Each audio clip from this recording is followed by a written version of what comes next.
What is up, everyone? Welcome to the FAA podcast. Another interesting weekend of football, to say the least. A lot more upsets in college, and there weren't too many upsets per se in NFL, but nonetheless, a pretty solid weekend. I know my team's only had one loss. We went 4-1, so that's pretty good.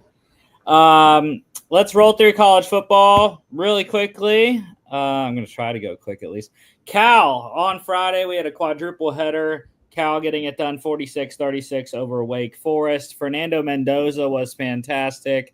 You can see 385, 2 tuds, 3 total, 1 on the ground as well. And it's a tough game for Cal, but because of had to go all the way across the country. But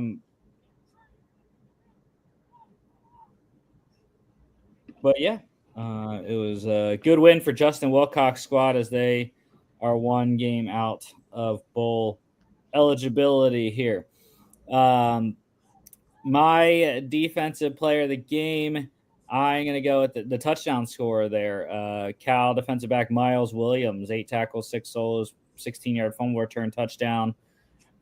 100-yard rusher for Wake's running back Damon Claiborne, a 100-yard receiver for Wake wide receiver Taylor Moore. And they had the offense, but that Cal defense was ferocious all night, sacking quarterback Hank Bachmeier a grand total of 7 times in this game. Cal covers -7.5 over 54.5, 82.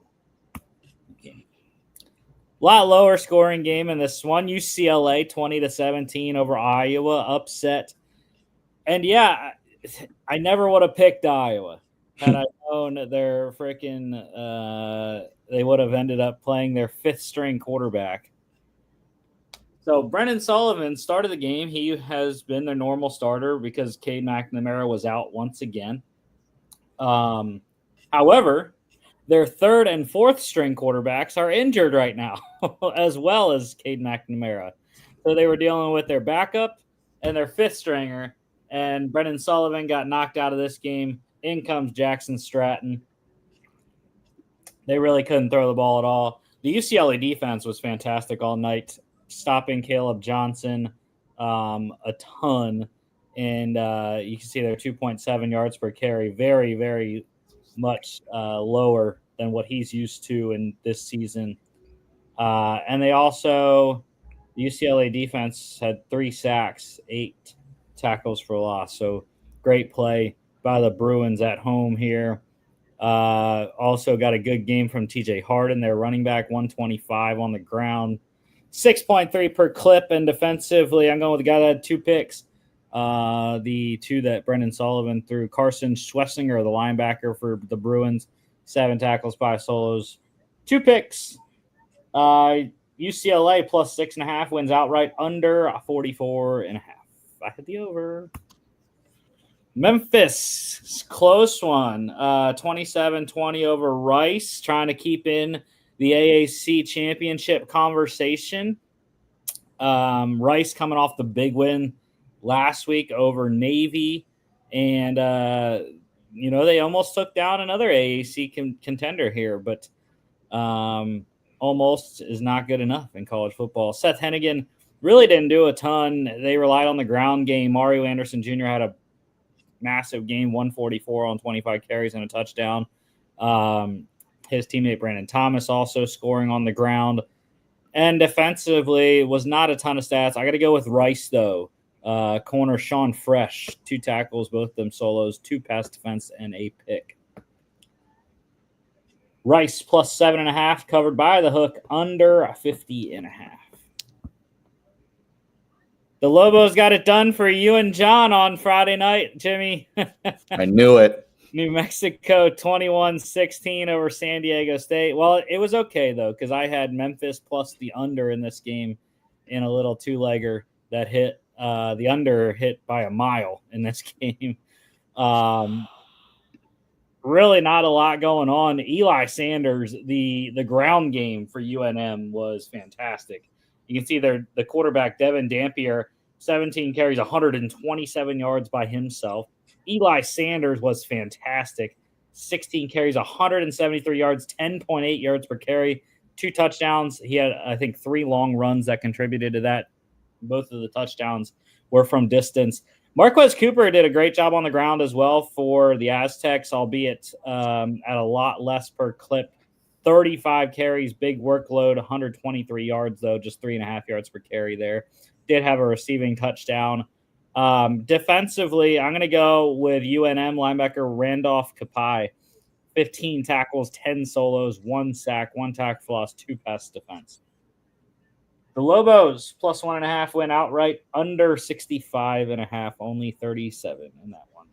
That was one of the easiest unders you'll see.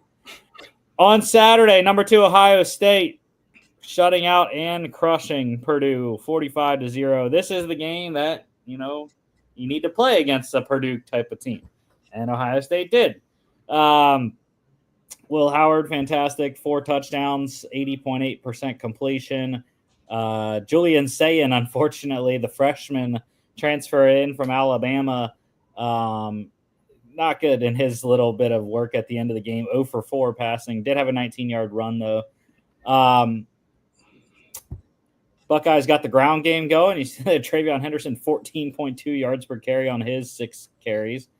Jeremiah Smith, he broke the Ohio State freshman receiving touchdown record with his 9th of the season. And defensively, how about Ohio State defensive end Jack Sawyer, 5 tackles, 1 solo, half a sack, half a tackle for loss, 11-yard fumble returned for a touchdown.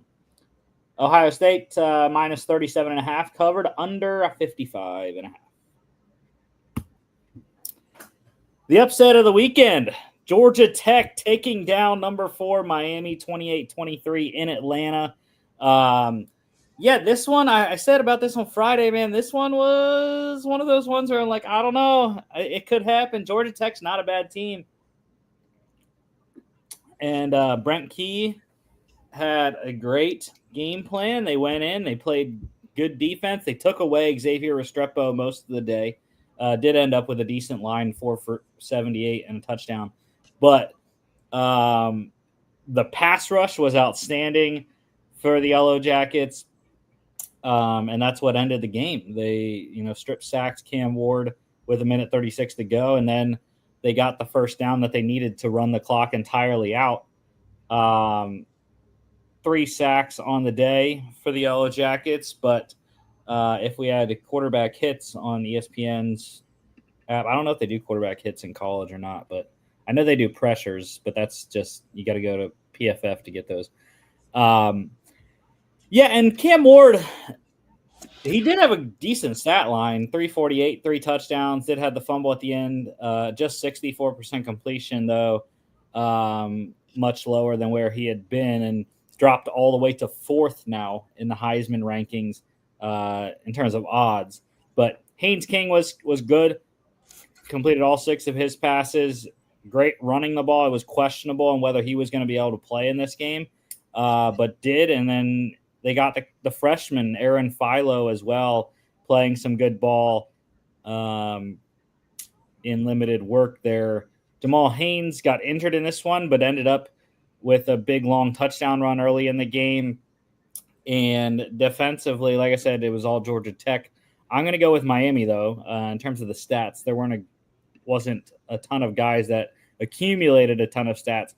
Linebacker Jalen Alderman for the Canes, though, 9 tackles, 5 solos, 2.5 tackles for loss. It's going to be interesting now. ACC on tomorrow night, the rankings come out. Does the CFP still put Miami in as the ACC champ? Or now do they swing and put SMU in? That's going to be the one big storyline about the ACC. And now also Clemson is squarely in the picture, I think, now for the ACC championship game, potentially.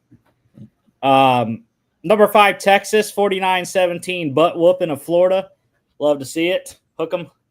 By the way, they only lost to the Dogs in Austin, by the way. Yeah, Quinn Ewers was spectacular. 70%, 70.4%, 333, 5 touchdowns. Arch Manning, man, he struggled in his action. 3 of 6, 19 yards there. Not great. Texas did have a 100-yard rusher. Jarrett Gibson got it going on the ground, 6.3 per carry on 16 carries. Jacoby Jackson, though, led the game in rushing for the Gators. Good day for the freshman, 116 yards on 19 carries. Touchdown, did have a fumble, as did Jarrett Gibson there for Texas. Wasn't a lot in the receiving game there. 2-touchdown day, though, by Texas wide receiver Matthew Golden. And defensively, I think I'm going to go with Texas linebacker Trey Moore. 4 tackles, all of them solos, 2 tackles for loss.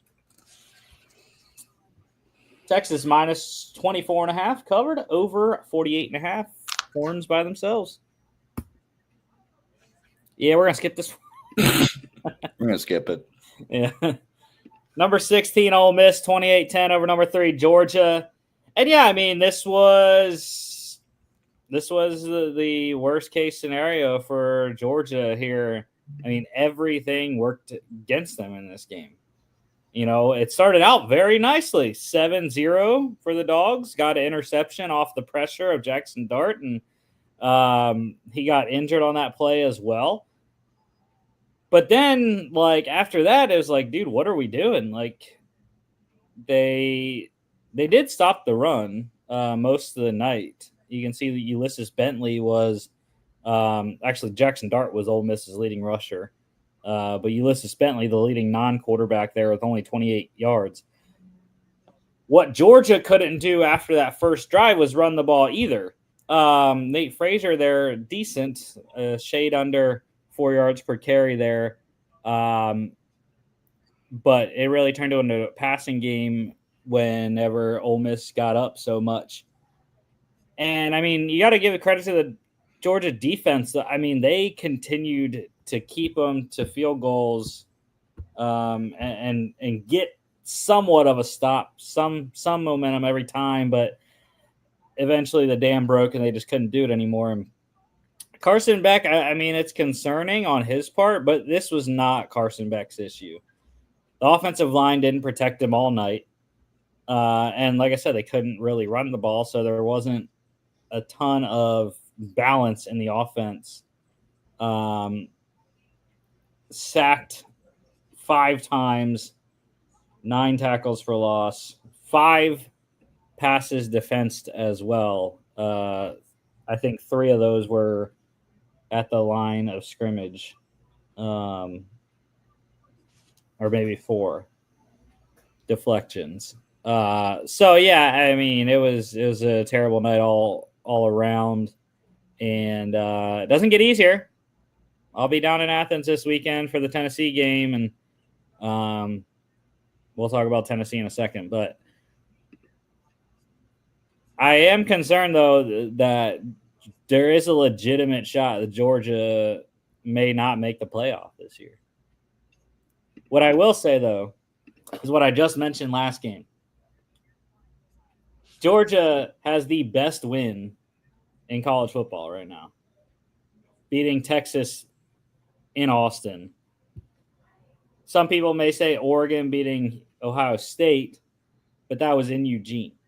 So if that was in Columbus, that would definitely be the best win. But I think beating a road team, a top 5 road team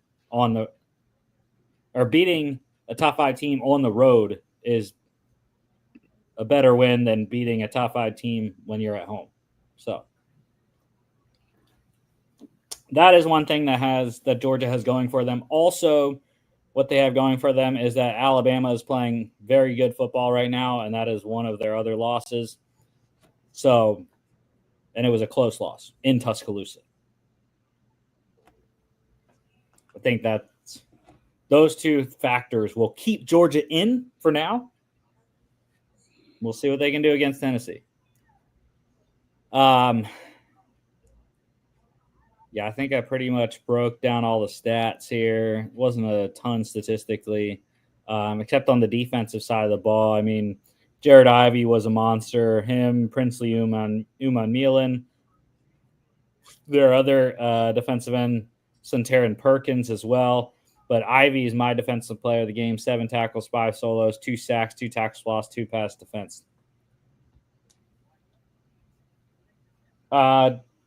Ole Miss plus 1.5 wins outright, under 54.5. Number 8, Indiana. Go Hoosiers, baby. 10-0. Yes, sir. 2015 over Michigan. That's one thing I have an issue with, though. They should have obliterated Michigan, man. The way this game started, they were up 10-0. Actually, 14. It was 14-0. And they just allowed Michigan to hang in there. They see Curtis Rourke turned it over one time. And they allowed the Michigan defense to get into the game. And eventually, Michigan on offense started running the ball and running it very well. Although, the yards per carry isn't great for Donovan Edwards or Kalel Mullings, but they were just continue to pound them up front. And eventually they got 2 touchdowns out of it. Or 1 touchdown, I should say. They kicked 3 field goals and then didn't get the 2-point conversion to tie it at 17 there. But yeah, Indiana, you can't play like this in 2 weeks when you go to Columbus. You can't play like this and expect to beat Ohio State on the road. It's got to be better. Defensively, though, it was a very good game. Holding Michigan to 15 points, holding anyone to 15 points is a good game in college football. But offensively, it's got to get better than and they have been better. They have been a lot better than this. This is why I expected Indiana to win and cover this pretty big spread. But regardless, it's a win, and they're still undefeated, and they are going to be one of the more interesting teams tomorrow night. They're at 8, right? Georgia lost. Miami lost. I mean, I don't know how high you put Indiana, but they might move up into a top 5 slot, maybe. I don't know. But I will say, Elijah Surratt, man, you have to catch the freaking ball. Twice in this game, Curtis Rourke dropped the dimes right into the bucket, and Surratt dropped it. Once for a long gain along the sideline. The other one would have been a touchdown, pretty much right at the pylon. So, yeah, got to have a better game by the number 1 receiver there, Elijah Surratt. Defensively, I am going to go with, let's go Indiana. Or actually, no, Michigan. Yeah. Defensive end, TJ Guy, 5 tackles, 3 solos, 2 sacks, 2.5 tackles for loss. Michigan plus 14.5 covered, under 47.5. Kansas with the upset, 45-36 over number 17 Iowa State. This is back-to-back Iowa State, man. That's rough. Lost to Texas Tech last week, Kansas this week, and I don't know. I don't know if they're going to stay in the rankings or not. That's tough. Back-to-back unranked losses, especially to a 2-6 Kansas team here that has been playing a lot better football. They took Kansas State to the brink in the Sunflower Showdown 2 weeks ago. But at the same time, it's like, look at the record, and they lost by more than 1 score. So not a great look for the Cyclones in what had been a Big 12 championship type season at 7-0. And now it's like, all right, well, what's the best we can do in terms of bowl game at this point? Yeah, Rocco Beck, I mean, it is a decent stat line, 383, 3 touchdowns, a pick. They got blitzed on the ground, though. Devin Neal, 116, off 18 carries and 2 touchdowns. Jalen Daniels, 68 yards on 12 carries and a touchdown. The ground game was rolling for the Jayhawks. And big games receiving here. Jalen Noel for the Cyclones, 8 for 167, 2 duds. You had Quentin Skinner, for Kansas, 4 for 135 and a touchdown. Defensively, touchdown score here. Mello Dotson, the corner for Kansas, 1 tackle. It was a solo 25-yard pick six that was the game, essentially, in a 9-point affair here. Kansas plus 2.5 wins outright over 50.5 quite easily. 81 in that game. Army's undefeated still. The Black Knights 9-0, 14-3 over North Texas.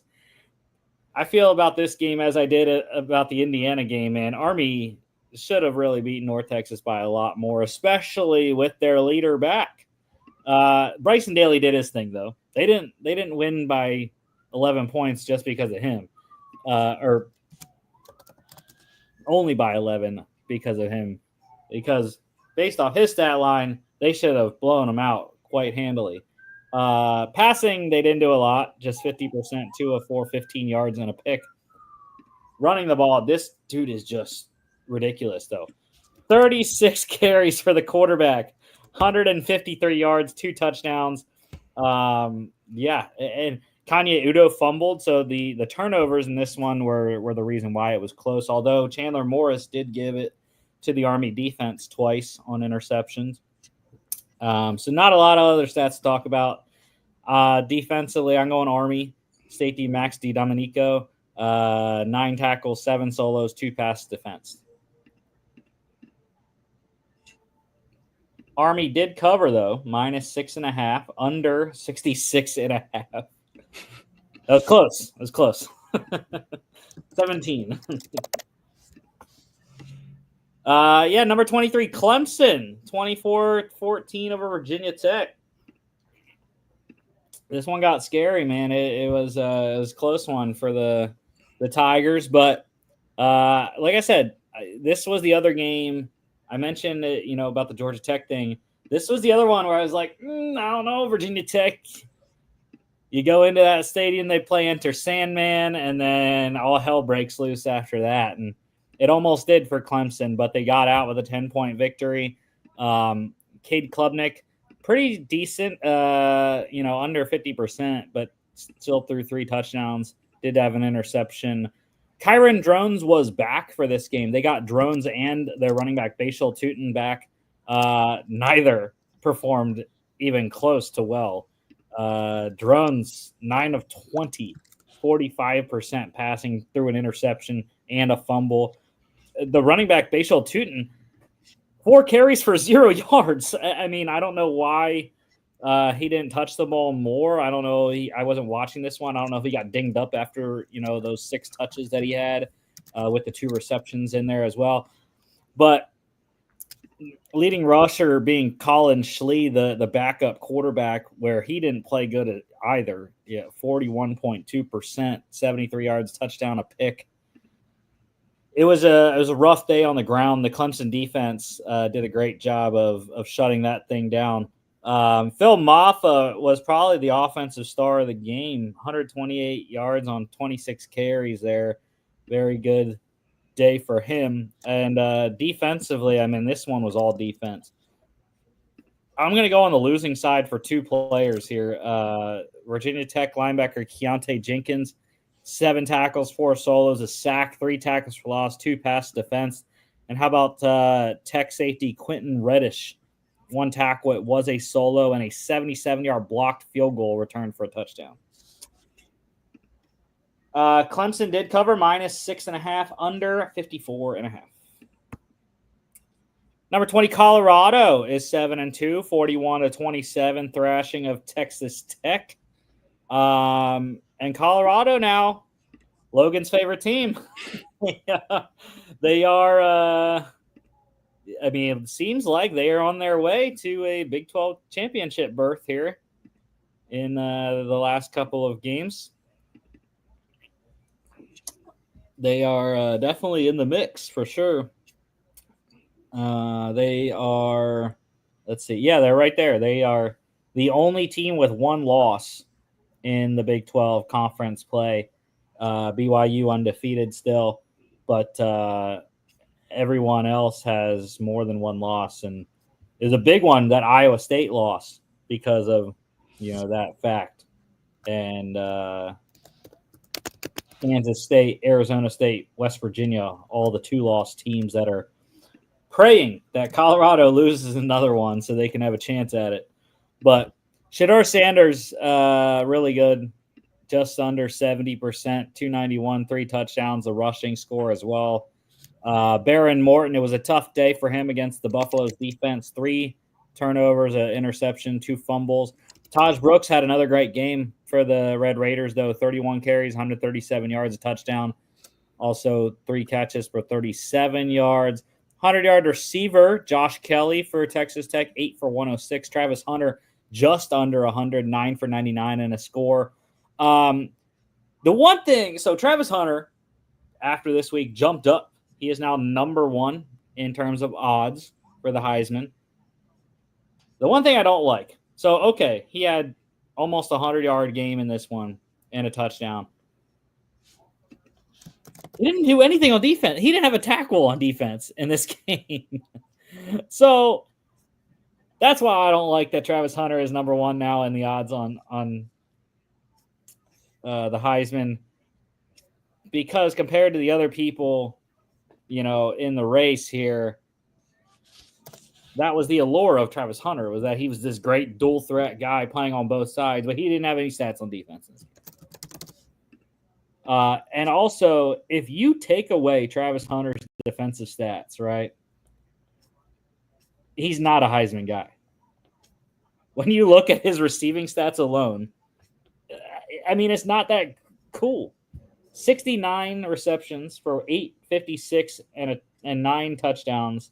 Like, that's good. That's up there. It's definitely up at the top, but I don't know. You can probably look it up quicker than I can. I mean, Devontae Smith was the last receiver to win the Heisman, right? So I don't know if you can look up Devontae Smith's stats during his Heisman season, and kind of like, where was he? I mean, we can kind of divide it by 3 quarters and see where he would have been. So I got the stats in front of me. All right. 2020, he had 117 receptions, 1,856 receiving yards, averaging 15.9 receiving yards per reception, 23 receiving touchdowns, and averaged 142.8 receiving yards per game. He led the entirety of college football in both receptions, yards, and touchdowns. Basically the Triple Crown. Yeah, and so the only thing that he had different is, well, I forget when. So they do it after the conference championship games. So I don't know what his stats were after those, but just looking at 117 receptions, multiplying that by, we really should take out the college football playoff and the college football playoff games. But if you take 117 and you look at that, multiply by 3 quarters, because that's where we're at. Colorado's played 9 games. That's 3 quarters of the way through. That's 87.75 receptions. He's at 69 right now. And then, what was it? 1,856 yards. Oh, dude, I knew it was 1856. Multiply. Yeah, so you take that and look at what 3 quarters of that is. 1,392. I don't remember how big his college football playoff was and how many stats he put up there. But 1,392 ain't nowhere close to 856. Mm-hmm. The touchdowns are probably close. But still, the receiving stats are not enough. He has to have the defensive stats. And when he didn't have anything in this game, I was like, why is he the favorite now? It makes no sense to me. He's the favorite probably because he has the hype of Colorado and Coach Prime. And everything that goes along with that. But we'll get to Boise State. That's all I got to say right now. My defensive player of the game for this one, touchdown score, Deion's other son, Shiloh Sanders, getting on the stat sheet in this one. Safety, 6 tackles, 5 solos, 6-yard fumble return for a touchdown. Colorado, minus 4.5, covered over 62.5. Yeah, see, South Carolina wrecking over Vanderbilt 28-7. This was why I was surprised no one took South Carolina. Everyone was on Vandy. Yeah, I just thought this game would go different. I thought the way that Vanderbilt had played against Alabama and Texas in Nashville, losing those ones very close, I thought they could potentially get South Carolina. But South Carolina is playing very well, coming off the big win against Texas A&M last week. This week, beating a winning team here in Vanderbilt, and I think they will probably be in the college football playoff rankings this week. I think they'll be down at the bottom there around the 24-25 slot. But yeah, we'll see. They're definitely playing well. Lenora Sellers 70%, 238, 2 touchdowns, did have a fumble. But Pavia had a tough day, just 166 passing, 51.6% completion. He had a fumble. They couldn't run the ball either. Cedric Alexander there, the leading non-quarterback with only 30 yards rushing. Rocket Sanders for the Gamecocks, though, he was fantastic. 126 on 15 carries, 2 touchdowns. Also caught a touchdown as well, 3 total for him. Defensively, I'm going to go with South Carolina edge rusher Brian Thomas Jr. Not that one, not the Jags receiver. Different guy. 3 tackles, 1 solo, 1 sack, 1.5 tackles for loss. South Carolina minus 5.5, covered under 45.5. Yeah, a lot of stats in this one. Louisiana 55-19 drubbing of Arkansas State, and they are squarely in control of the Sun Belt West right now.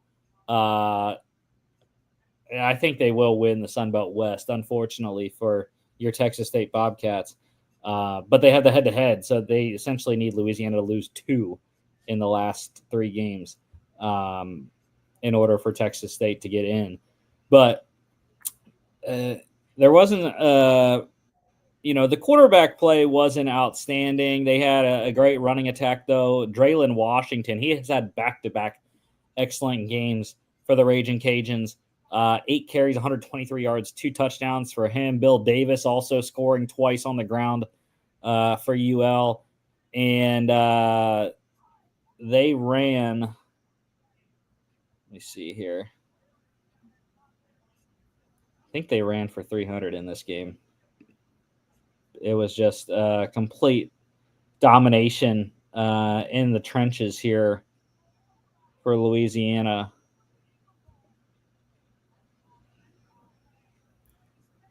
Yeah. Okay. They almost got there. As a team, 32 carries, 278 yards, and 6 touchdowns on the ground. So, yeah, it was 8.7 yards per carry. It was a domination up front there. And defensively, how about Louisiana defensive lineman Jordan Lawson? 6 tackles, 5 solos, 2.5 sacks, 2.5 tackles for loss. Louisiana minus 14.5, covered over 59.5. Number 1, Oregon is undefeated as well. There are only 4 teams left that are undefeated. Indiana, Oregon, BYU, and Army.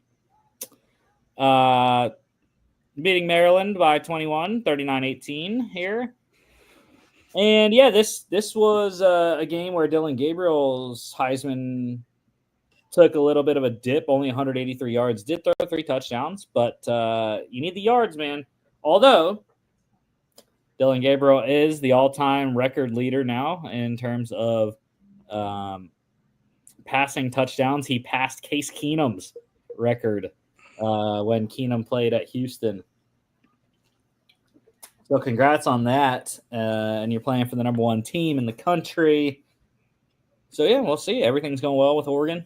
Not really much to say. Maybe they should have beat them by more. That's the only issue that I can say here. Billy Edwards had a tough day for the Terps here. Just 50% completion, 3 turnovers, 2 interceptions, and a fumble. Neither team really could run the ball. I mean, Noah Whittington had a decent day. Roman Hemby struggled there. And how about defensively? The touchdown score here. Oregon defensive back Brandon Johnson, 3 tackles, 62-yard fumble return for a touchdown.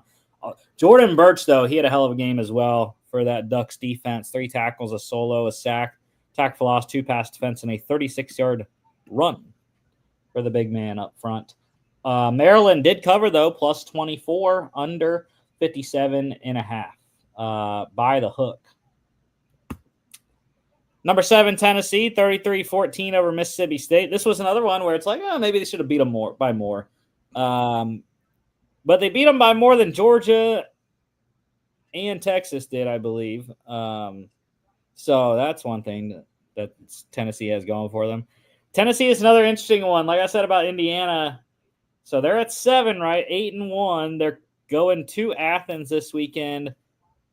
Where are they going to rank in terms of Georgia, Miami, Alabama?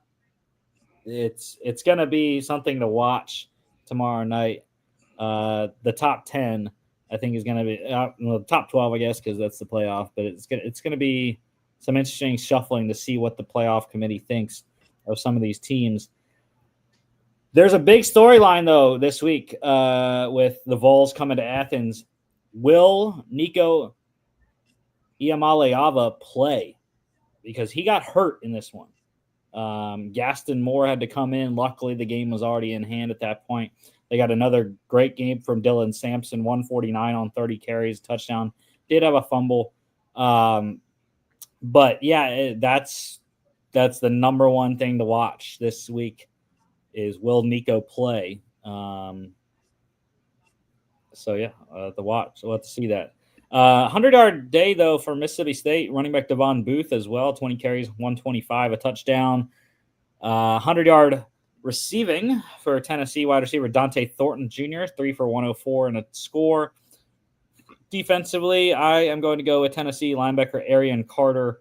7 tackles, 3 solos, 1.5 tackles, 1 pass defense. His brother Boo, also a good day. 2 tackles, both of them solos, tackle for loss, and a pick. Mississippi State covered plus 26.5, under 61.5.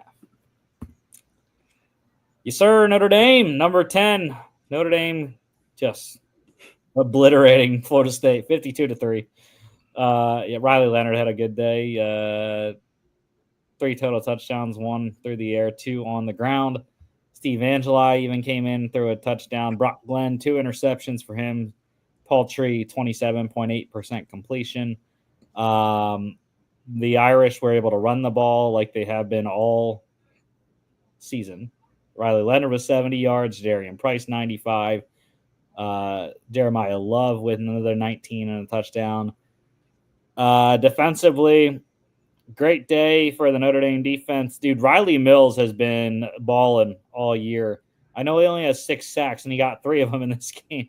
5 tackles, 3 solos, 3 sacks, 3 tackles for loss. But also Notre Dame safety Luke Talich, 2 tackles and a 79-yard pick 6. Notre Dame minus 25.5 covered, over 44.5 by themselves. This was the other big one. Number 11, Alabama, crushing. Number 15, LSU, 42-13 in Death Valley. That's why I didn't think Alabama would be able to win because it was a home game for LSU. That's why I lone wolfed the Tigers. And also, I didn't know this going into Friday's show, but Brian Kelly, before this game, he was 13-0 in night games at Tiger Stadium. So Kalen DeBoer broke that streak. But yeah, I mean, again, Alabama, it's these SEC teams are making it interesting down the stretch here. Who is going to get to the SEC championship game? Who is going to play in the college football playoff?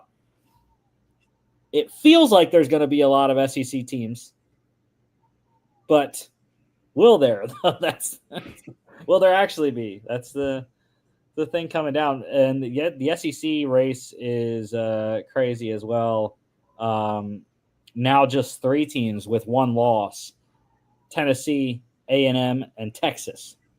So those are the 3 in the driver's seat right now. Like I said, Georgia obviously plays Tennessee this week. So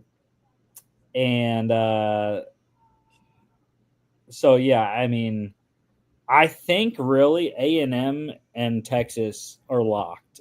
I really do think that's going to be the SEC championship. But there's skepticism there because Texas and Texas A&M play each other the last week of the season. So it's going to be fascinating to watch this SEC championship race come down the wire, and that A&M Texas game could be an SEC championship eliminator, really, which I do think Texas is going to win. Wow, just looking at the rankings, the AP poll today. So yeah, Georgia's 11. They put Alabama and Ole Miss above them, as they should, because they lost to those 2 teams. But Texas number 3. We'll see. Yeah, Garrett Nussmeier had a tough night. 3 total turnovers, 2 interceptions, and a fumble. Jalen Milroe, your Heisman, Jimmy, lit up on the ground. 12 carries, 185, 4 touchdowns. Second year in a row he's ran for 4 scores against LSU. His Heisman race it's not back, Jimmy. It's not. Come on, let it be back a little. No, let it be back a little bit. Come on. I think the 4 that we have at the top are pretty locked in for New York. But I think if anyone would drop out, it'd be Dylan Gabriel, because he just, he's throwing touchdowns, so he's not having a ton of yards.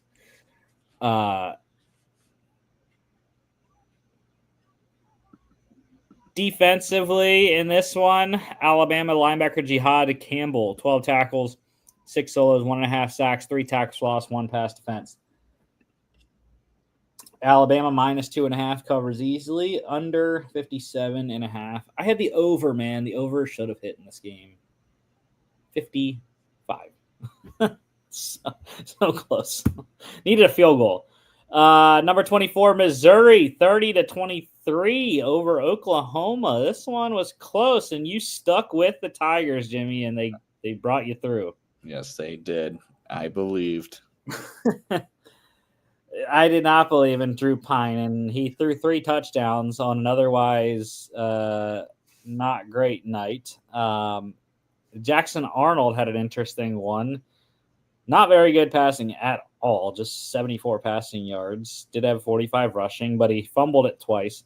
One of those was taken back for a touchdown. That was the game winner. Also caught an 18-yard touchdown. Their punter, Luke Elzinga, he had a 43-yard completion on a fake punt. But yeah, this game was wacky because I was mad at ESPN app because it was 23-23, right? And they showed Oklahoma moving down the field. I was like, great. Like, Oklahoma's going to go down the field, kick a game-winning field goal, and win this thing 26-23. But then, like, the game ended because I was looking at the game cast, and it's like the game ended, and it showed Missouri winning. I was like, how did they win? How did they win? And then it turns out they didn't update it to show the fumble return for a touchdown for Mizzou that got them up 30-23. Not a lot of receiving or running statistics, no 100-yard performances, but defensively, it's a great game. 2 fumble returns for a touchdown, 1 on each side. Like I said, Billy Bowman Jr., he's an outstanding safety. He had the game-winning touchdown, 5 tackles, 2 solos, tackle for loss, 43-yard fumble return for a touchdown.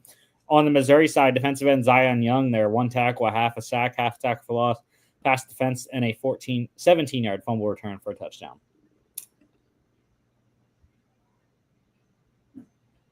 Mizzou plus 3.5 wins outright over 41.5. Number 6, Penn State beating up on Washington 35-6. It was the whiteout in Happy Valley, and it was an outstanding game for Penn State.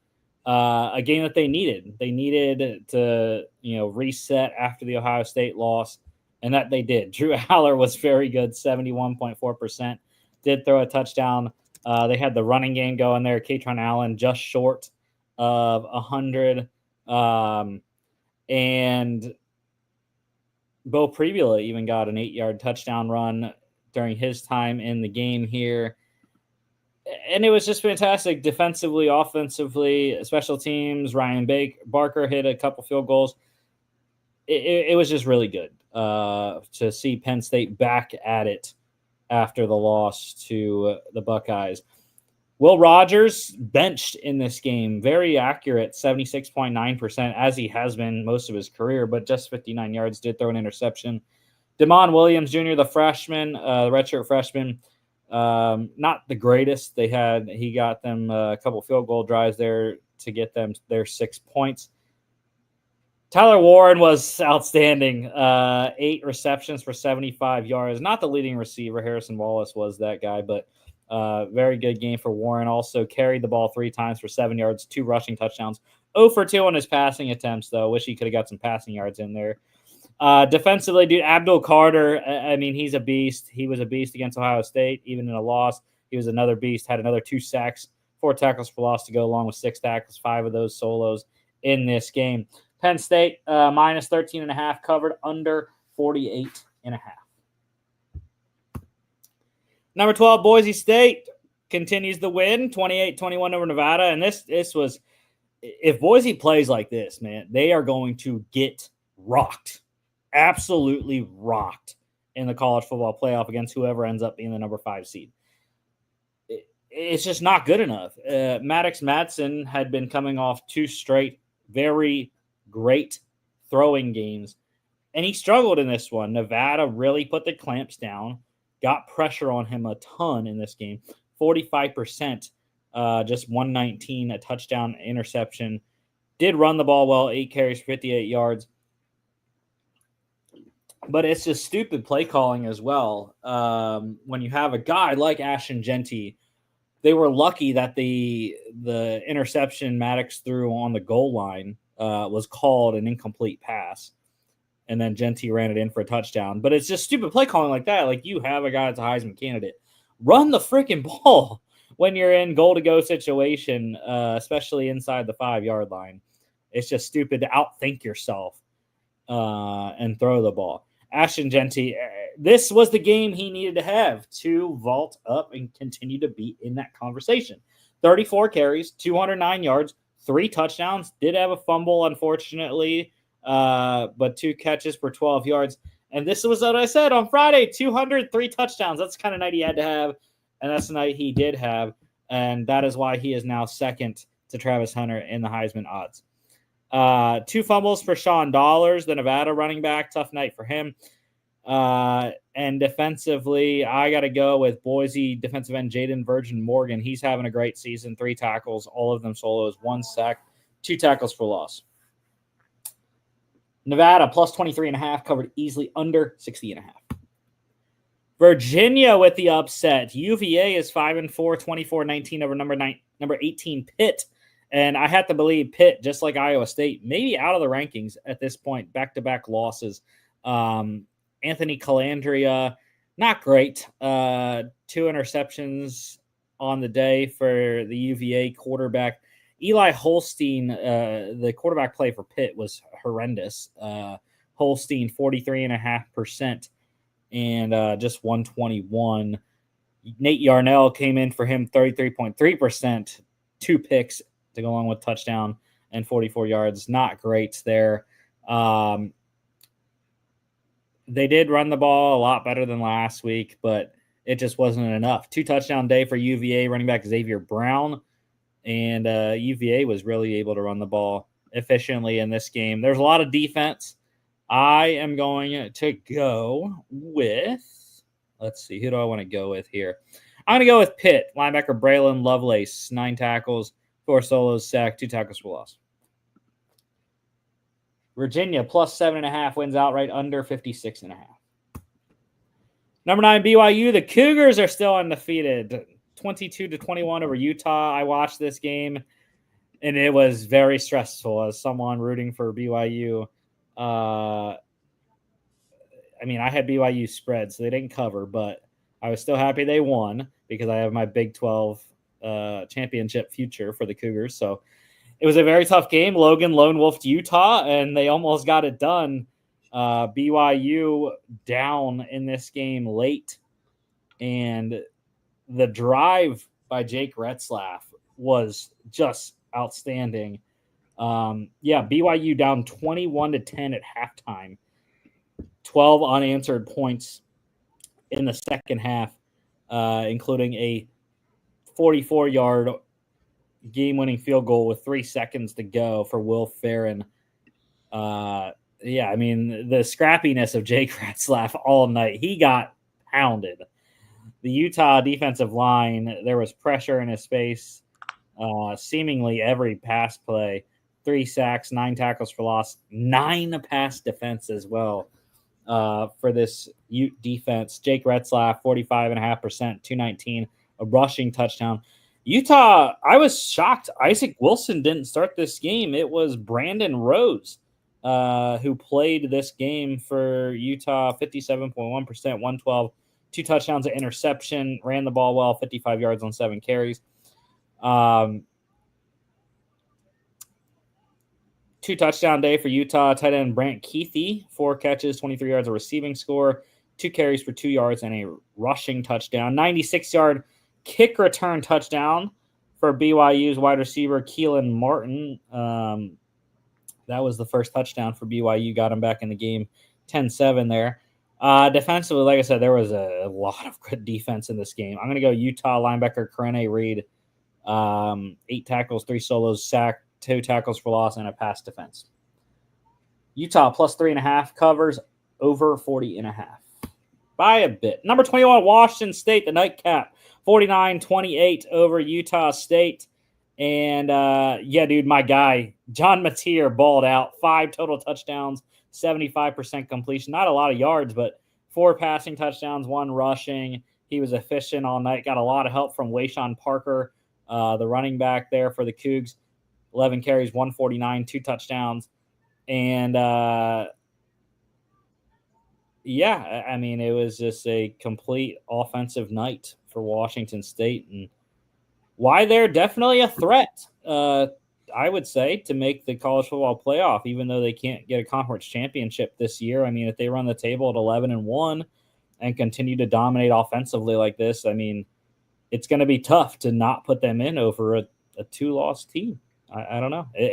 There's a lot of decision-making that is going to have to be made once we see the final records and conference championships and everything. That's why those last rankings are just, especially this year with 12, it's just going to be awesome to watch, see what happens. 3 touchdown night for Washington State wide receiver Kyle Williams, 5 for 55 and 3 scores. Defensively, I got to go with Wazoo defensive back Kapena Gushikin. 2 tackles, both them solos, 2 pass defense, and a pick. Washington State minus 20.5 covers by the hook, over 67.5. I feel like that was the one that I said there was no chance of hitting the over because of Utah State's offense. And they proved me wrong, 77 in that game. FCS game of the week, Logan got us, Jimmy, UC Davis, number 4, Aggies 30-14, a beat up of number 7 Montana. This one was in Missoula, home game for the Grizz, and they got outplayed heartily. Miles Hastings for the Aggies, 73.7%, 227, 3 touchdowns. For Montana, it was interesting. Logan Fife got the start, played okay, but then in the second half, I think Fife might have got injured, but they went with Kiali Ayat for the Grizz most of the second half, and he just wasn't good passing the ball, 38.9% interception there. Did have a rushing touchdown, but just not good enough against a top 5 squad. Lan Larison, great game for him for UCD. 97 yards on 24 carries, caught 6 for 48 and a touchdown. My guy, my favorite player on Montana, Junior Bergen, had a great night, though, even in a loss. 92 yards on 6 receptions and a touchdown. Defensively, the 2 interceptions for the Aggies, linebacker, the brothers, linebacker Porter Connors and defensive back Rex Connors. That's kind of cool to see both brothers get interception in this game. UC Davis plus 5.5 wins outright under 54.5. On to NFL and Sprecher Detroit. In Munich, where Rich Eisen was slinging beers all day. Panthers 20-17 win over the Giants in overtime. Just gonna say this, Daniel Jones, I hate you so much. Same game parlay in this one, Jimmy. Needed 11 yards from Daniel Jones. And the Giants got the ball first in overtime. I'm like, dude, this is great. We're going to get the 11 yards from Daniel Jones. Giants are going to punt after they get the first down with Daniel Jones passing for an 11-yard plus first down. Giants are going to punt. Panthers are going to go down, win the game winner on a field goal. Didn't happen that way. First play of overtime, Tyrone Tracy fumbles the ball. Panthers recover. 3 plays later, Panthers kick the game-winning field goal. Eddie Pinheiro walk-off. But, dude, I got to say, though, I mean, this is encouraging. It's tough because the Panthers aren't playing the greatest opponents between the Saints last week and the Giants this week. Back-to-back 2-7 teams. Or Saints 2-6, Giants 2-7, whatever. Back-to-back 2-win teams they played. But they've won, right? So Bryce Young, this is the first time in his NFL career that he's won back-to-back. First time since Alabama, when he was with Alabama, that he won back-to-back games.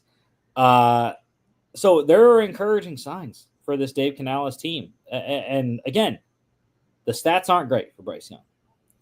But what did he do? Didn't turn the ball over. Was, by NFL standards, probably not efficient enough, only 60%. But he had 2 great scrambles there, 30 yards. And they ran the ball. Complimentary football. Chuba Hubbard, career high 153 yards on 28 carries. So I really am encouraged by the Panthers and what they can do once these guys get more seasoned and once they add some people in the offseason. Because the rookies are playing great right now for Carolina. Jatavian Sanders, Xavier Legette, the pass catchers. I'm super excited. They're on a bye this week. Jonathan Brooks, he's making his Panthers debut in week 12. I'm so excited. I was going to be more excited in fantasy if Chuba Hubbard would have been hurt. Really hurt, but happy Chuba's okay, though. Happy he's okay. We're going to have a dual threat, a dual backfield there, and it's going to be fantastic. But yeah, I can't say enough about how impressed I've been with the coaching of Canales and the play that they're getting out of some of these players. Also, got to give props to Ejiro Evero, the defensive coordinator. The last 2 weeks have been great defensively, especially in the red zone. Giants are a dumpster fire, though. All of New York is a dumpster fire. And here's the tough thing: like, do you fire Dable, or do you give up on Jones, or you do both? They said they weren't. They said Mr. Mara said that they're not for the rest of the year. I mean, in the off season, because like something has to change. I think it'd be dumb to give up on Dable, but there are rumblings about Daniel Jones benching potentially, and the money is an interesting thing. I saw someone tweet out about there's a $23 million injury guarantee on Jones' contract that kicks in for 2025 if he is injured and on the roster. Yeah, or if he gets injured, I guess the rest of the season. So, yeah, I looked up his current contract, and even Sport Track, who I really trust with contracts, even says what the potential buyout is. If they buy out at the end of the season for 2025, it's a $22.21 million cap hit. I mean, dead cap. Yep. But the problem is, like, It's a difference between a $69 million cap hit this year and a $22 million cap hit next year, and then an $11 million dead cap hit in 2026. I don't know. Like, I would say if you're the Giants, I'd say if you like a QB in this coming draft, you drop him this upcoming year. But if you don't, and you want to wait till 2026 to draft one, you maybe bite the bullet for next year. But yeah, I mean, he's not finishing out this contract. There's going to be a dead cap hit on the Giants. There's no way. Yeah, for sure. Yeah, 2 interceptions in this game. Did run for a touchdown, but yeah, I mean the announcers and said it. Kurt Warner said it, being a former quarterback, and Steve Mariucci on the halftime show also said it. He's not seeing it right now. And I don't know if you can bench a guy like Jones if there's a way back after that. Like we saw with Bryce Young. Bryce Young benched a couple weeks, and now he's playing very good. It's just you're taking a step back and looking at it from a different perspective, I think helps these young quarterbacks. But Daniel Jones isn't young anymore. I was about to say there's a difference. Bryce Young is 23. Daniel Jones is 27. Yeah, he's getting close to the 30 mark. So, he's been in the league. He's on his second contract. Like, it's not. Oh, I know Giants fans want to kill Ed Donatel as much as Viking fans do. Tyrone Tracy, though, one thing that the Giants have going for them is just like the Panthers. This rookie class for New York has been playing outstanding football. Tyrone Tracy, back-to-back 100-yard games, unfortunately had the fumble that cost them the game in overtime. But can't say enough how well he's been playing. 103 and 18 carries, touchdown. 10-target day for his fellow rookie classmate, Malik Neighbors. Caught just 6 for 50 yards. Mentioned JT Sanders, Panthers rookie, caught his first NFL touchdown. What a way to do it in Munich. Sure, he had some beers after that to celebrate on the plane ride back. Defensively, I am going to go with the guy that made his Panthers debut in this game. Your guy, former Vikings linebacker DJ Wonnum. 6 tackles, 4 solos, sack, 2 tackles for loss, 2 QB hits. It was a great debut for him. I've always liked his play. I was really upset when the Vikings let him go. I always thought he was an underrated gem. But yeah, I mean, you see why. Yeah. Unfortunately, got injured in the preseason and was not able to come back until this past week. Panthers plus 6.5 went out right under 40.5, which I had under 30.5, 39.5 actually, which is a little squeaker. Let's go. Here we go. Steelers 28-27 over the Commanders. Big win for Mike Tomlin's squad. They got a lot of big games coming up. Ravens coming this week in Baltimore, but dude, Russ, I mean, I know he only threw 50%.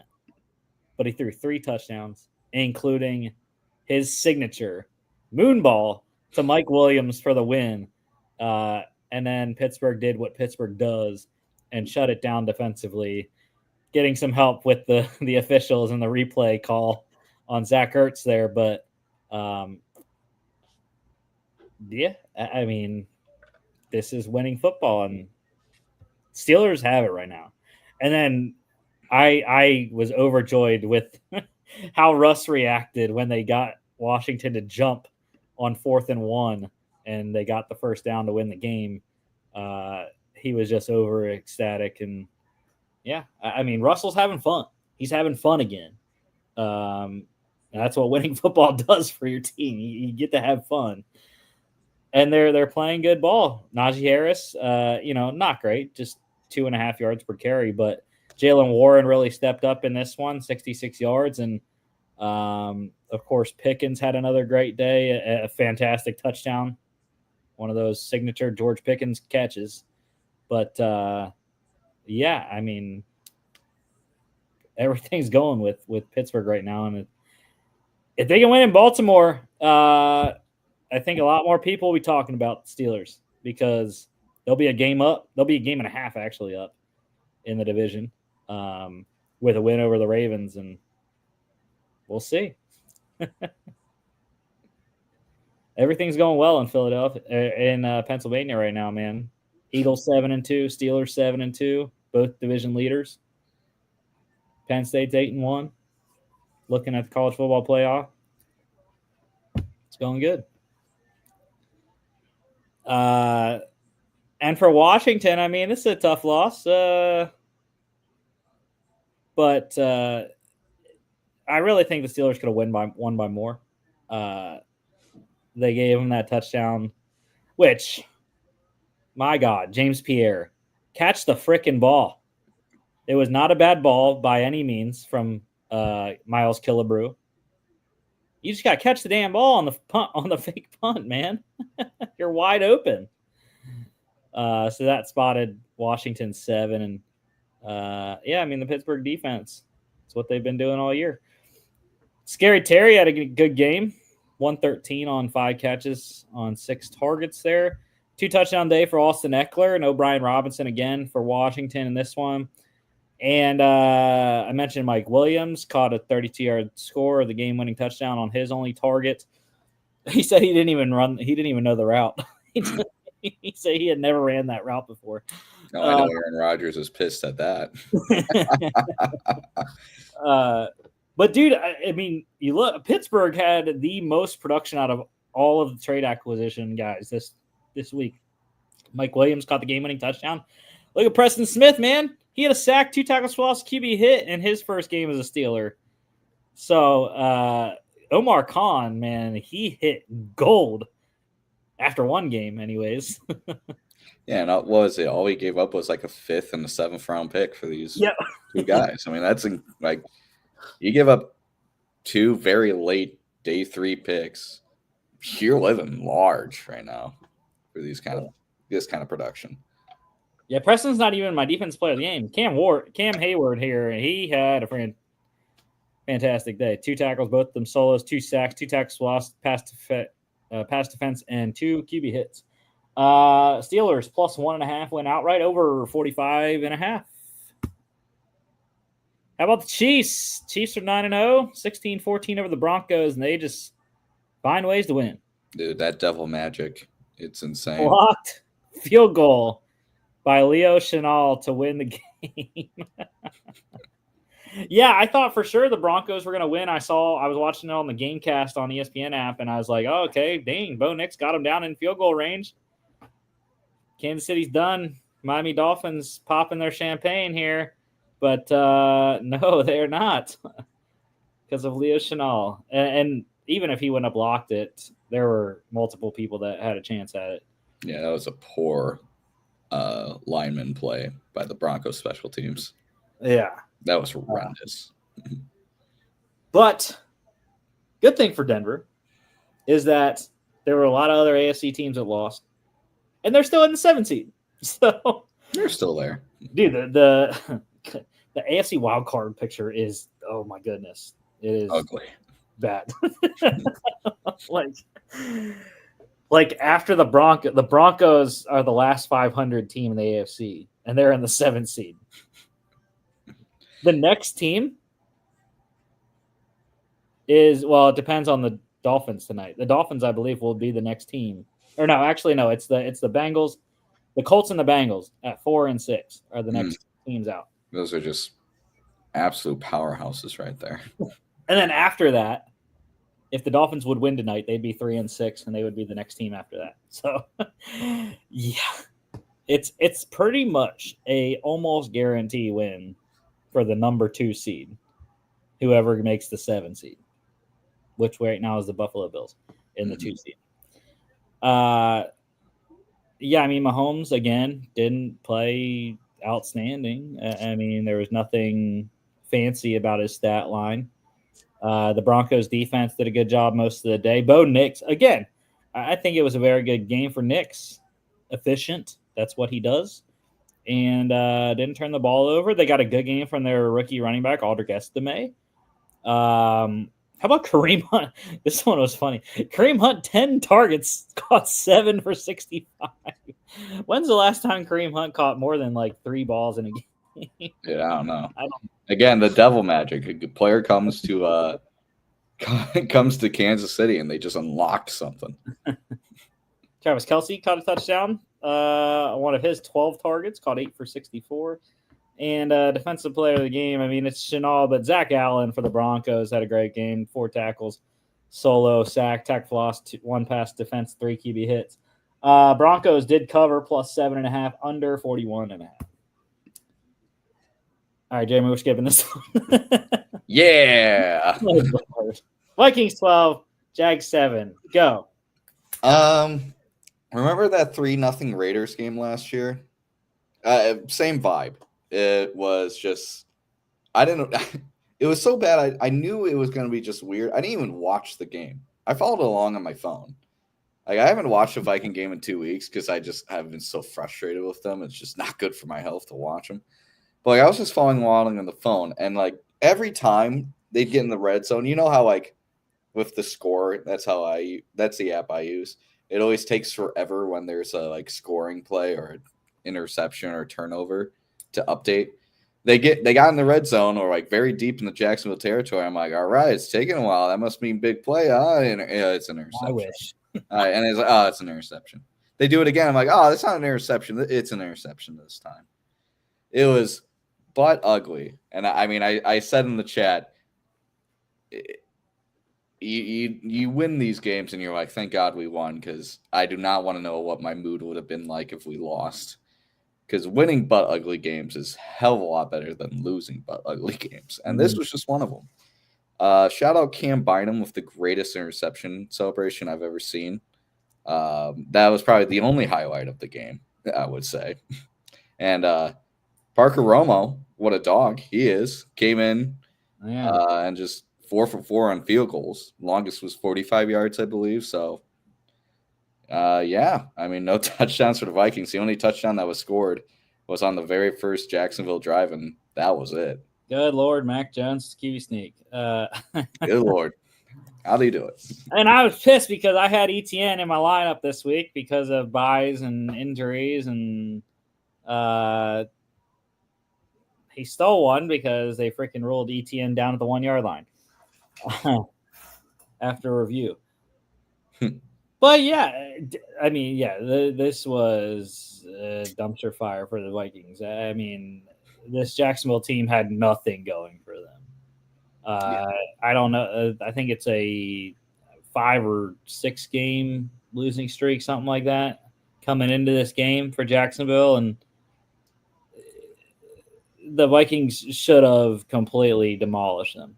By the way, I mean, I saw a tweet and it was so true. Like if Trevor Lawrence was starting this game, it would have been like 17-12 Vikings loss. Yeah. The Jags might have won, yeah. Absolutely. But yeah, I mean, Sandarnold's got to get better. The last 2 games have not been very good, and they've still won because they have a great defense, and Aaron Jones is running the ball very well also. So, yeah, I mean, and they haven't played anyone the last 2 games that Sam Darnold has struggled in. The Colts and the Jags are not very good. Tennessee next week, so. Right. This is a part of the – to God, my bet on the season where you can afford it again. I bet on the Vikings spread again this week. They don't cover. Don't bet the spread, man. Don't do it.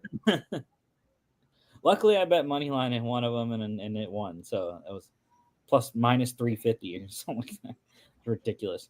Hawk, though. Hawk, I was very happy Hawk got back, led the game in receiving, caught 8 of his 9 targets for 72 yards. Defensively, I mean, there's a lot of defense in this game. I am going to go with Vikings linebacker Blake Cashman. 5 tackles, 3 solos, 1 sack, 2 tackles for loss, 2 QB hits. The Gangster had another good game, though. Oh, yeah. Jags plus 7.5 covered, under 42.5. 19 again. Oh, the Atlanta Falcons suck. This was to go 5-0 in the division, which would have been the first time, I think, since like 2017 or something like that. Yeah, and I mean they had plenty of opportunities. Youngwei Koo, bro, what are we doing? What are we doing? 1 for 4 on field goals in this game for Youngwei Koo. He had 1 blocked or tipped, I guess, deflected because it went past the line of scrimmage, so it's not technically a block. 1 deflected that fell short. He hit a post and then he missed one, just wide. I mean, you hit one of those and we're going overtime. And the one that he hit the post on was the one to send it to overtime, or that would have. It would have been 2020 with, I think, like 4 minutes to go or something like that. And then Kirk Cousins, bro, what are you doing? As a veteran quarterback at the end of the game, no timeouts, right? You complete a ball that ends up inbounds. The guy is on the ground at 17 seconds. It is now 4th down, so you can't spike it. However, you're dawdling around getting the play call in. They literally spent 14 seconds in between plays. And then the 4th down play, which ended up a Ray McCloud reception for -1 yard, by the way. Didn't even throw it down the field. Didn't even try to get the first down. The last play of the game was a 4th down, and Ray McCloud loses 1 yard, and the clock runs out. Game over. It was just horrendous. Kirk was under pressure for a good majority of the day. And, hey, man, Darren Rizzi, interim head coach for the Saints here, getting it done. Maybe he's got that voodoo magic, man. They are in New Orleans. And they got just an absurd day from Marquez Valdez-Scantling. 3 for 109, 2 touchdowns, caught all 3 of his targets. Like, where the hell did that come from, man? He was just released from the Bills like last week. And now he comes in, has a 100-yard day, 2 touchdowns. That's ridiculous. Double-digit target share for Drake London and Darnell Mooney. London caught 8 of 12 for 97. Mooney 5 of 10 for 96. Defensively, I got to go with Saints defensive end Peyton Turner. 4 tackles, 2 solos, sack, tackle for loss, 1 pass defense, 2 QB hits. Saints plus 4.5 went out under 47.5. 49ers squeaked one out, 23-20 over the Bucks. You and I were together on this split. And, Brock Purdy had a hell of a day. 69.4%, 353, 2 touchdowns. Baker really didn't do a ton, but they got some good ground game from Irving and White, and did just enough to get this thing close and actually tie it with 41 seconds and too much time with Mr. Purdy on fire going down the field. Jake Moody, game winner. How about CMC's return in this game as well? Tough day on the ground, just 39 yards, but he had his normal CMC passing day. Caught 6 of 7 targets for 68 yards. Thank you, PPR fantasy points. Jawan Jennings, he led the game in receiving, caught 7 of 11 targets for 93 yards. And defensively, I'm going to go with the Bucks defensive tackle Kalijah Cansey. 5 tackles, all of them solos, sack, 2 tackles, loss, QB hit. And 49ers now pending tonight's game. We'll see if the Rams win. I think the Rams are above the 49ers still. They would both be a half game back of the Cardinals because they're 6-4. But Bills are kind of cruising along right now. 30-20 over the Colts, and the Bills made this harder than it had to be. I mean, it started out well. Teron Johnson, 23-yard pick 6 off Joe Flacco's first pass of the day. But then Josh Allen throws 2 interceptions, and it's like, bro, should not be this close with the Colts, which it really wasn't. It was 30-13. The Colts scored late to get it to a 10-point. Regardless, Where do the Colts go here? Joe Flacco has started the last 2 games. They have been just dog shit offensively. And the guy that was not supposed to turn the ball over has turned it over a ton in Joe Flacco. So, and Shane Steichen just said today, Joe Flacco's the starter next week. So. I mean, what it tells me is that they really do think Joe Flacco gives them the best chance at the playoffs. Because as we mentioned earlier, they're right on the outside. They're a game behind the 7th seed for the Broncos. But I've always been under the impression that if your peak is like 9-8 and you sneak into that 7th seed, you're wasting your time. I get it. It's the playoffs. Anything can happen. But I'm sorry, the 2007 Giants are once in a lifetime, really. Mm-hmm. No, you're really banking on the fact that you can walk into the playoffs and beat the Bills on the road, who you just lost to by 10, pretty convincingly, in your home stadium, and then you think, oh, if we could sneak out a win, we could beat the Chiefs, the Devil Magic Chiefs. We, the lowly Colts, with Joe Flacco, can beat the Chiefs. And then whoever goes next, probably the Ravens. I mean, do the Colts really think they could win 3 games out of those 3 teams at any point? I think it'd be asinine. I get it. You're coaching for your job. Steichen is coaching for his job. But you drafted Richardson at a high draft pick. Yes, he's really struggled. Yes, I would say in a lot of ways he's the worst quarterback in the league, and he is. You have not handled him well. But I feel like doubling down and not having him play is somehow worse. Mm-hmm. I think in this situation, you just kind of have to see what you have with him for the rest of the year. Because you go best case scenario, you go 9-8, you get trounced by the Bills in Buffalo like 40-10 in January. Congrats. And then Joe Flacco leaves or retires because he's 40. And then you have Anthony Richardson again, who is coming off cold off the bench to start next season. And you're hoping that he figured it out from the bench and in training camp and in OTAs. I just think it's asinine. I really think if you want the long-term success of the Colts in mind, it has to come through Anthony Richardson figuring it out, and he has to figure it out through reps. Yeah, and unfortunately, the Colts have the last bye week. They don't have a bye until week 14. Yeah, that's rough. So, and it's not like they play scrubs either. No. They got the Jets this week in East Rutherford. Whatever the Jets are. But then they got to host Detroit. Good luck. Then they got to go to New England, which isn't a easy win anymore, I guess. No, they look all right. They're competent at the very least. Yeah, and then they had the bye. So I don't know. Yeah, Josh Allen though, pretty solid. James Cook, good. Yeah, it was a good game by the Colts or by the Bills, not having their top 2 wide receivers, Amari Cooper, out, or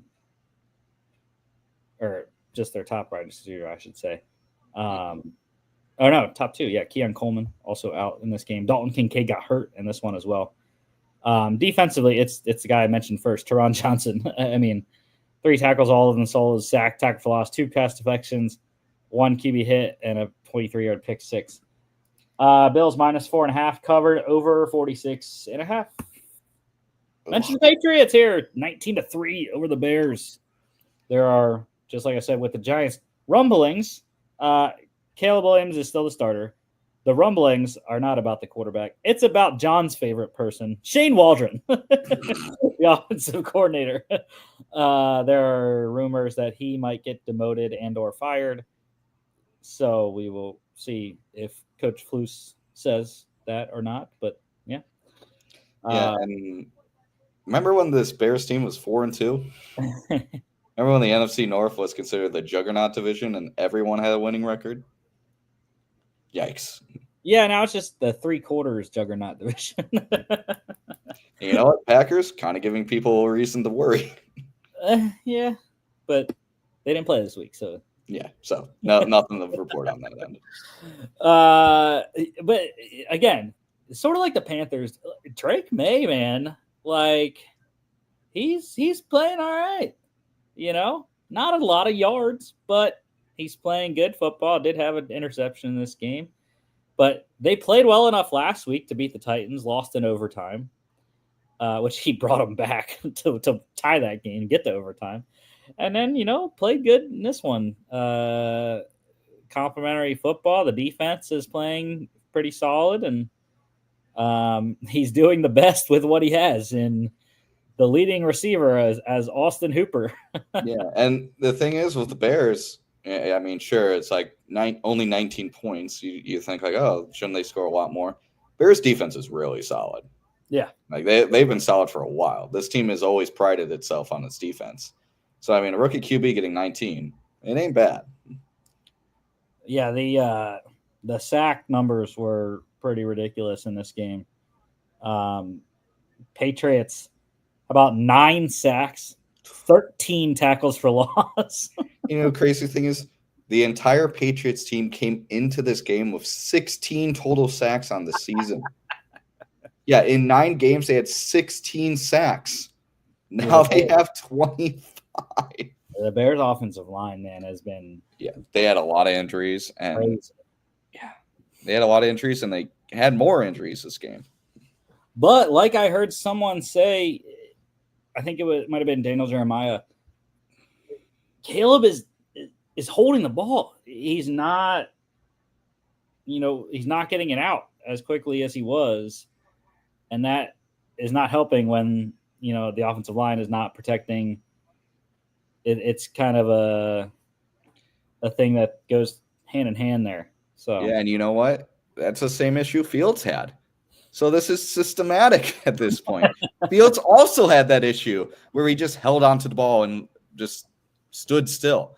So you have back-to-back QBs that have the same issue. How is no one understanding that this is systemic in the Bears? I mean, I've said this for so long. You gotta roll out Caleb. You gotta get him in plays that are naturally out of the pocket, because that will make up for a pretty bad offensive line. Because then instead of being 2-3 yards behind the offensive lineman, he's like 5-6 yards to the right, and the defensive linemen have to make up that distance. Yeah. Again, it's just Shane Waldron. What the fuck? And he keeps just drawing up go routes.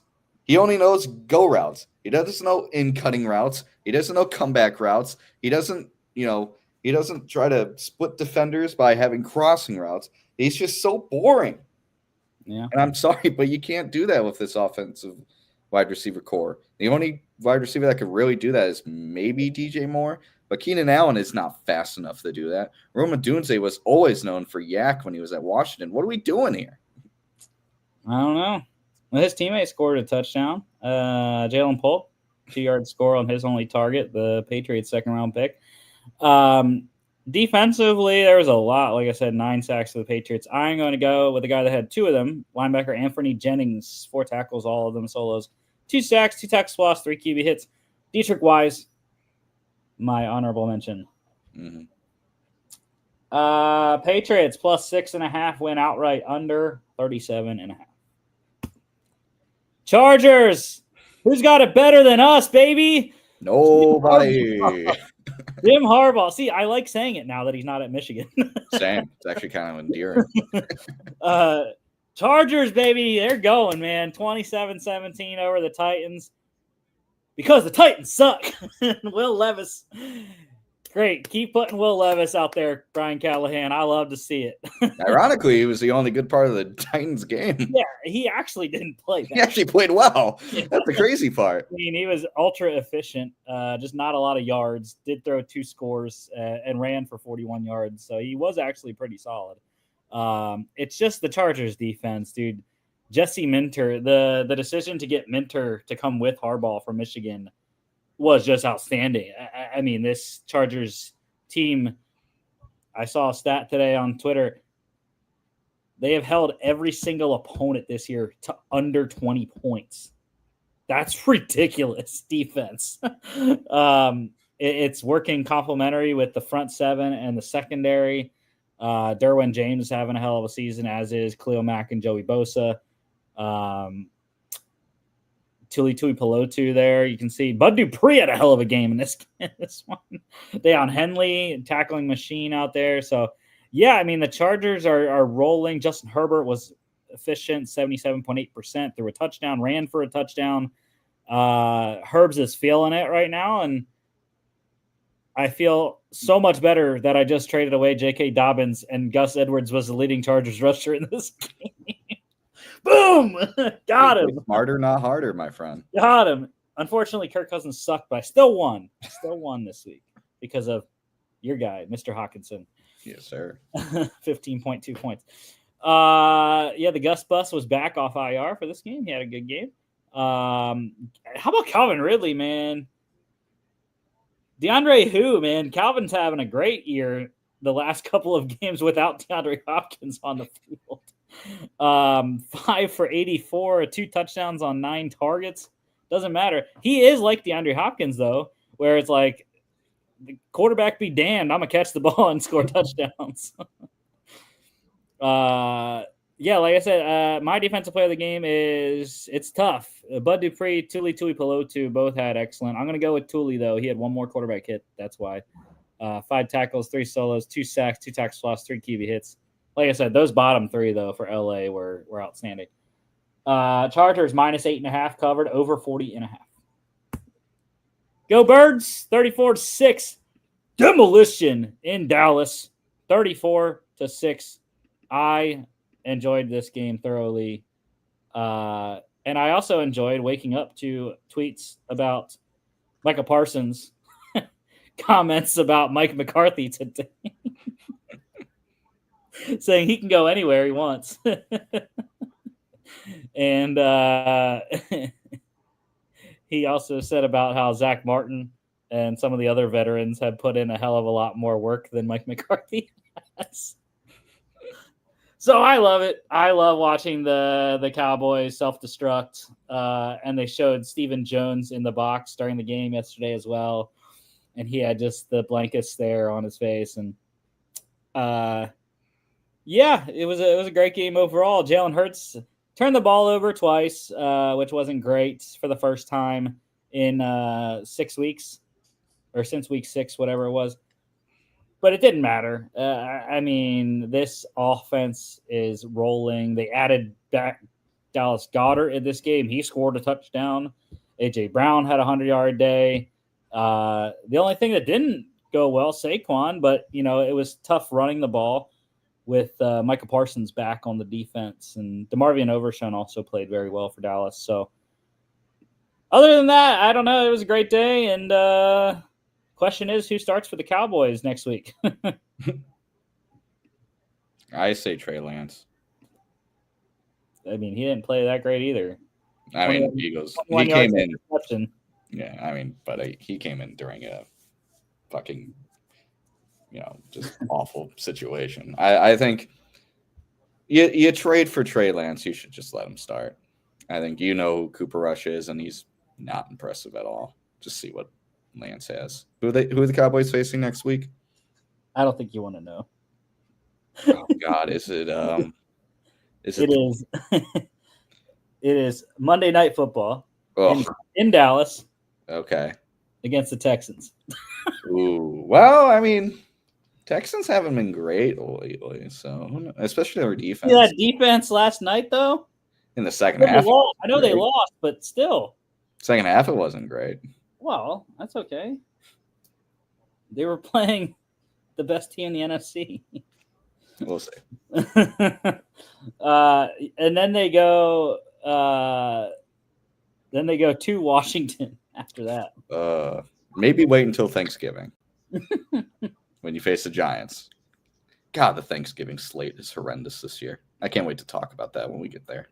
I'm so excited to watch Drew Lock play Trey Lance on Thanksgiving. Oh, please. Please. But yeah, so it's going to be very fun to watch the Cowboys destruct. Yeah, other than that, CeeDee Lamb, 10 targets, caught 6 for 21 in this game. Not very efficient. To be honest, I think I am going to go with the Cowboy, though, on defense. I mentioned DeMarvion Overshone had a very good day, 11 tackles, 8 solos, 2 sacks, 2 tackle swaps, 2 QB hits. Micah Parsons, he was a monster in his first game back. 2 sacks for him. Dalen Carter. I have a Cowboys defensive. I have a defensive player of the game. The Sun prevented a Cowboys touchdown. Incredible performance by the burning light in the sky, preventing a Cowboys touchdown. CeeDee Lamb. Dude, you know how hard it is to cover CeeDee Lamb when you're not a physical entity on the earth? Like, that's incredible defensive work by the Sun. How many light years away is it? No, it's not light years away. It's only like 11 minutes for the speed of light to get from the sun to the earth. Whatever. Yeah, million miles. How many million miles? I think it's, I don't know. I could look it up, but still, that kind of coverage from at least hundreds of thousands of miles. The range. Incredible range by the burning ball in the sky. Eagles -7.5 covered under 44.5. Dude, the Jets suck, man. Good Lord. I love the tweets are like, listen, this is the Jets' most all-in year in like a decade, and this is the worst Patriots season in like 2 decades, and they both are 3-7. I have to wrap my head around that. Again, I have not ever seen a team do less with more. You got Hassan Reddick. You got Devontae Adams. You got Garrett Wilson, Breece Hall, Braylon Allen. You signed Morgan Moses. You signed Tyron Smith. You drafted Olu Fashanu. You signed, I think they signed John Simpson this offseason as well. Maybe that was last year, but I don't. You got Sauce Gardner, CJ Mosley. The list goes on. And Quinnen and Quincy Williams is like, what are we doing? What are we doing? I don't know. Because the Jets are just poultry. And at least they're going to be in position to draft a quarterback. That's one thing that's good for them. Dude, do you not believe in Jordan Travis? I love Jordan Travis, but I don't think he's back on the field yet. Maybe next year. But the one thing, you're a semi-Cardinals fan, I feel like, at this point, Jimmy. Dude, I pick them you have picked the Cardinals the most out of anyone on this show. Dude, I believe in them. And, dude, Kyler is playing out of his mind right now. Last week sucked. Last week was horrendous. And they still won. This week, though, 91.7%, 266, a touch.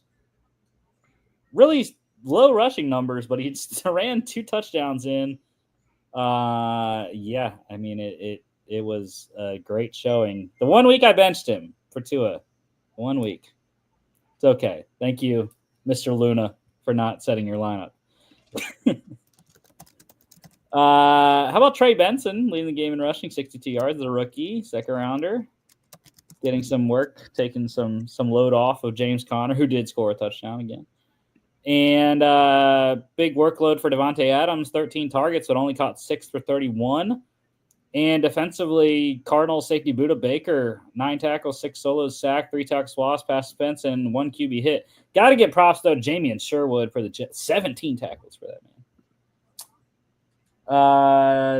Cardinals plus 1.5 went outright under 46.5. Sunday Night Football, Lions 26-23 over the Texans. Mr. Bates walking it off in Houston. He had, I think, the two closest field goals I've ever seen in the same game. One on the right post, one on the left post. They're both good. Like Chris Collinsworth said, he's lucky they didn't paint him a second time. It would have dinged off the paint. Yeah, I mean, how did the Lions win this, man? Jared Goff, 5 interceptions, and they still won. That's crazy. You know, it's crazy. Jared Goff actually has a career winning record when he throws 4 or more interceptions. He's 2-1. I was gonna say, how many times did he done it? That's actually insane if you think about it. Just like having a winning record when you just turn the ball over ad nauseum. Well, what did they say? I think they said last night the last time a team's won with 5 interceptions, a quarterback throwing 5 interceptions was like 1970. Yeah, it was the Colts, 1970 Colts over the Bears. I remember the exact chyron you're talking about. And I think, not to get too ahead, I think the very obvious reason why the Texans didn't win, look at Joe Mixon's stat line. Yeah. That's horrendously bad. Bruh, I needed 4 yards from Joe Mixon and 1 yard from Amon-Ra. Or no, Amon-Ra did get his. No, I needed 4 yards from freaking Joe Mixon, and I thought I was going to get it on that last drive, and then he didn't get the first down. I was like, no. But anyways, yeah, I mean, this Lions team, they kept saying it last night, grit. That's what it is. It is literally they embody Dan Campbell's vision every single game. Yeah, I mean, they had guys shitting themselves on the field, and they still pulled it off. Like that's some incredible stuff right there. That's some grit. Yeah, and Jimmy, I don't know if you saw another missed hit on a quarterback in this game. CJ Stroud, helmet to helmet, I think it was. Oh yeah, and then I think another one, that pass at the very end where. Was it John Mechie? I think he just got absolutely tackled before the ball got to him. See, that one, I forget who they have, the rules guy on NBC, but I thought that one was okay. I know the rules guy, he said that it should have been PI. I thought the legs looked like they got tangled a little bit, and that's why Mechie fell, not so much the Lions defender. I don't know, because there's a lot of upper body contact, which maybe, I mean, that can happen when your feet get caught, but I mean, that's a lot of upper body contact that took place. Yeah, I don't know. Defensively, for me, I am going to go. This is tough because there was like a million players ahead. I'm going to go with the guys that had 2 interceptions. Carlton Davis and Kamari Lassiter, those guys both had 2 picks, 2 pass defense. Pretty solid night, and gives Kamari a boost up on his defensive rookie of the year potential, as I do have a play on him, along with my guy Quinyon Mitchell. Texans plus 4.5 covered under a 49.5, and thank you, Mr. Goff, for not throwing the ball anymore because I had under 30.5 attempts. Real quick news. I know we spent a lot of time on NFL, but anyways, Kennesaw State, they have fired their head coach, Brian Bohannon. He was the only head coach in Kennesaw State history. He started the program with the Owls. They didn't start playing football until 2015. He had been with the team the entire time, 9+ seasons, 72-38 in those 9 3/4 seasons here. 1-8 this year, though. It's a tough season. Their first year in FBS play. So he guided them through that transition as well. Starting out in the Big South, they went to the ASUN, and then Independent the year before they transitioned to FBS, and now into the FBS. And the thing is with Kennesaw State, they were the one team where I was like, why are they coming to the FBS? Like, they weren't a great team in the FCS. And I understand it's more money and whatnot for the school. And it's just like competitively, like they weren't there. Yeah, and I don't love this move, to be honest. I feel like when you get to the FBS, you really just need a guy to stabilize the foundation of your program. And I mean, Bohannon did this from the very beginning of your program. I feel like just giving up on him your first season in the FBS, I don't know. I feel like that's such an odd choice.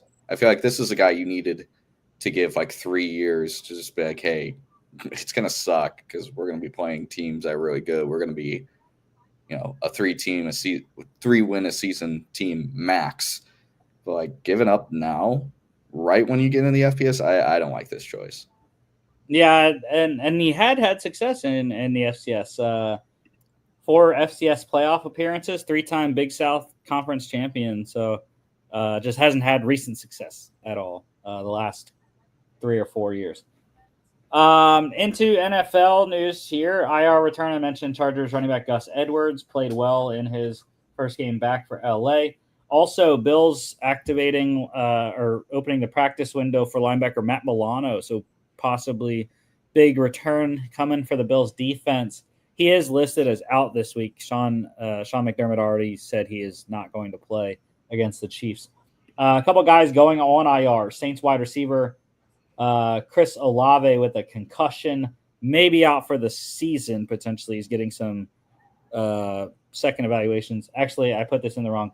Eagles left tackle Jordan Mailata is coming off IR. He got his practice window opened, hamstring injury for him, so hopefully Big J can get out there soon. Injuries. Dolphins wide receiver Tyreek Hill, wrist injury. He is active tonight, they announced. So Tyreek is going to give it a go. For the Cowboys, couple ones here. Dak Prescott undergoing season-ending hamstring surgery. The Cowboys, and Dak even said he was surprised they didn't put him on IR last week before the game. But yeah, he's definitely done for the season, probably. Cowboys also with linebacker DeMarvion Overshown had a great game, but knee bursitis for him. So nothing major, but potentially misses next week's game against Houston. For the Bucks, probably best news possible for left tackle Tristan Wirfs, MCL sprain, so going to be out a few weeks, but nothing major. And the Lions announcing today tight end Sam Laporta day-to-day with a shoulder injury. It also makes me very happy because he was a part of that J.K. Dobbins trade that I mentioned. I traded J.K. Dobbins and Sam Laporta for Kirk Cousins, Xavier Legette, and T.J. Hawkinson. I'm winning after 1 week on that trade. Kirk's got to play better. Ins and outs, though, Dolphins, off the tackle, Austin Jackson with a knee injury. He is out. They actually placed him on IR today as well. Big news for the Rams, getting their 2 linemen back. Steve Avila, Jonah Jackson are both going to play tonight, coming off IR. And the Bills already announced rookie wide receiver Keon Coleman, wrist injury still. He is going to be out again this week. Couple releases. The Steelers, they released safety Terrell Edmonds before the game on yesterday. And the Seahawks today announcing they are going to release linebacker Tyrell Dotson, plowing the way for fourth-round rookie Tyrese Knight to potentially be the starter at will beside Ernest Jones. And a couple visits for the Bengals looking for reinforcements on the offense and defensive side of the ball. They hosted former Dolphins corner Xavier Howard and Bills running back Leonard Fournette. So a couple reinforcements coming potentially for Cincinnati.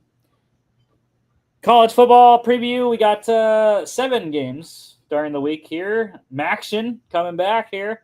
Ball State 3-6 Cardinals at the Buffalo Bulls 5-4. 4 points for the Bulls here. Total is 53.5. I like Buffalo. Give me Buffalo on the spread.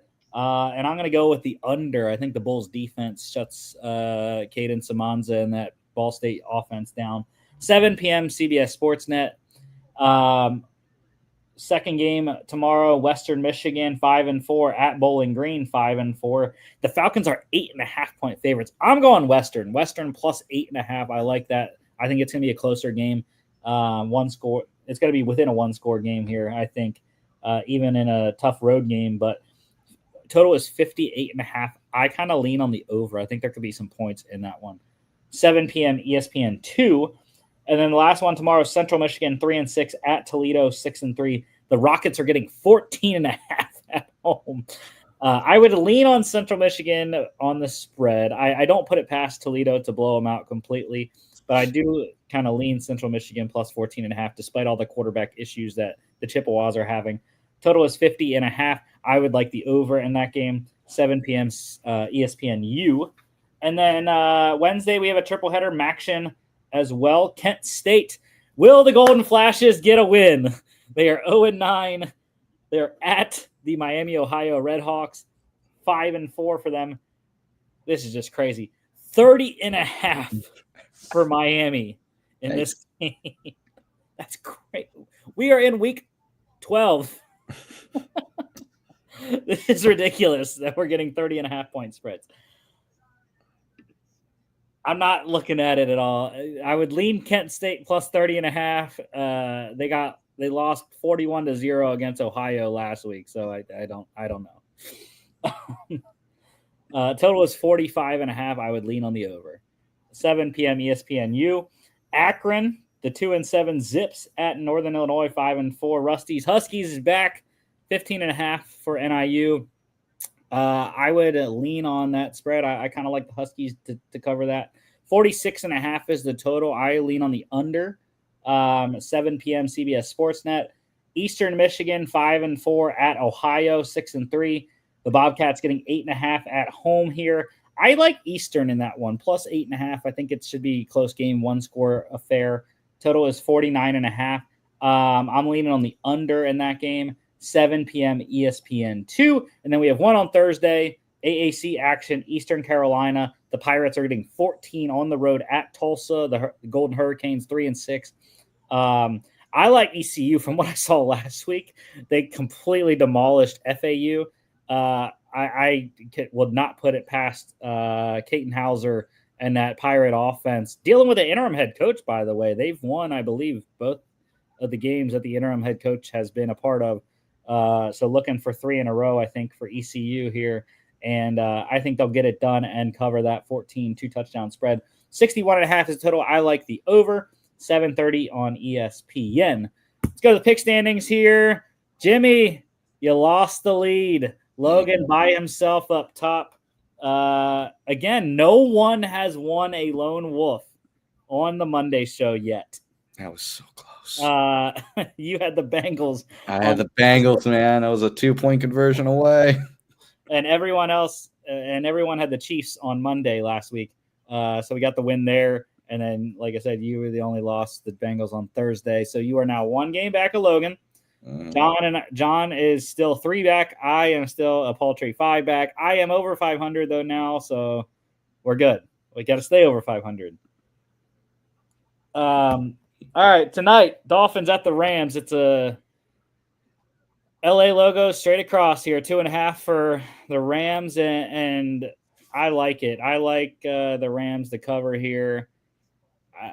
I hate picking against the Dolphins because I've been a big Dolphins guy with Tua the last couple of years, especially last year. But I just don't know how they're going to block this Rams front. And I think Jonah Jackson and Steve Avila are a massive boost for this LA offense. And they get Puka Nacua back from his ejection as well. Yeah, so this Rams team since that Thursday night football game against the Vikings, I think has been just the hottest team in the league. I think they're so complete right now. I think they really are a sleeper for wild card and even for their division. I think they're a better team than Arizona right now. Yeah, like I said, if they win this one, they get back to a half a game back at the Cardinals. So definitely in play still. Dolphins, for how to win this game, I don't know. I mean, I would say run the ball. Probably. I mean, the Rams secondary isn't that great, so you probably would want to throw it. But I don't know. I really don't see a path forward. I think the best way for the Dolphins to win this is to utilize the speed in the wide receiver room.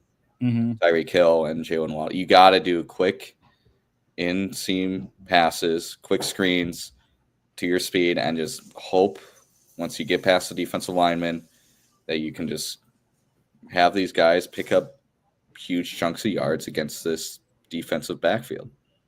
Yeah, outside zone with Devon A-Chain as well. Yeah, you can't win this game going, between the tackles. You can't win this game throwing between the hash marks. You just can't. Yeah, like you said, it has to be quick. But it has to be quick. Everything in your game plan has to be quick. Ball is out of the hands of Tua within 2 seconds. Yeah. It's going to be tough defensively. Defensively, the Dolphins. I'm interested to see who Jalen Ramsey lines up on. If I'm the Dolphins, I'm putting him on Puka, because it seems as like Puka has taken that step to be the guy above Cooper Kupp now. So, total is 48.5. I am leaning on the over, potentially. 8:15 ESPN. Thursday, we got a split. Commanders at the Eagles. It is a massive mega battle in Philly. 3.5. I was surprised at the line. It's now 3, actually. Mm-hmm. I was kind of surprised that it was that much even. I thought it might have been like 1 or 2 max, but it is 3 for Philly currently. Logan and I are on my Eagles. You and John are on the Commanders. I thought when you sent your Washington pick that you were going to be lone wolfing again on Thursday night for the second straight week. I thought I was too. I was like, and I you know what? I'm playing mind games with myself. I'm trying to make up that game against Logan, so I'm picking the team I don't think Logan's going to pick. But look, I mean, this is going to be, I mean, we're getting back-to-back just crazy good Thursday games. I just think the Eagles are hot. The Eagles are one of the hottest teams in the league right now. They've won 5 straight. And if Jalen Hurts doesn't turn the ball over, I mean, they turned it over twice last week and they still won and by a lot. I know they were playing Cooper Rush and whatnot. But my thing is this Eagles defense is playing great football right now. The pass rush is getting there with the interior guys. It's not a lot of it's not a lot of DNs. Josh Sweat, Bryce Huff get there every once in a while. But it's Jalen Carter, it's Milton Williams in the middle, Jordan Davis on occasion. Those guys up front are eating up the middle of the field. And the secondary is just playing phenomenal. Quinyon Mitchell, Darius Slay, CJ Gardner-Johnson is playing out of his mind. Cooper DeJean has been excellent. And yeah, Zach Bond's having a career year at linebacker, and Nakobe Dean's playing great. So really, for me, it's the Eagles defense. It's the Philly crowd. And I hope they wear their black uniforms because I love seeing the Eagles night games when they're wearing black. What you got for Washington? Why is Washington going to go into Philadelphia and win? Why not? They just lost to the others. It was a nail biter. It was close. It was back and forth. I mean, they put up a good fight. They were a 4th down conversion away from getting themselves in field goal range. So, I mean, and Pittsburgh has a great defense, and Pittsburgh's a great team, and they only lost by 1. I have no reason to believe they can't win this one on the road. Yeah. I don't know. Rookie quarterback on the road. Short week. Not a great combo. It is, but who knows?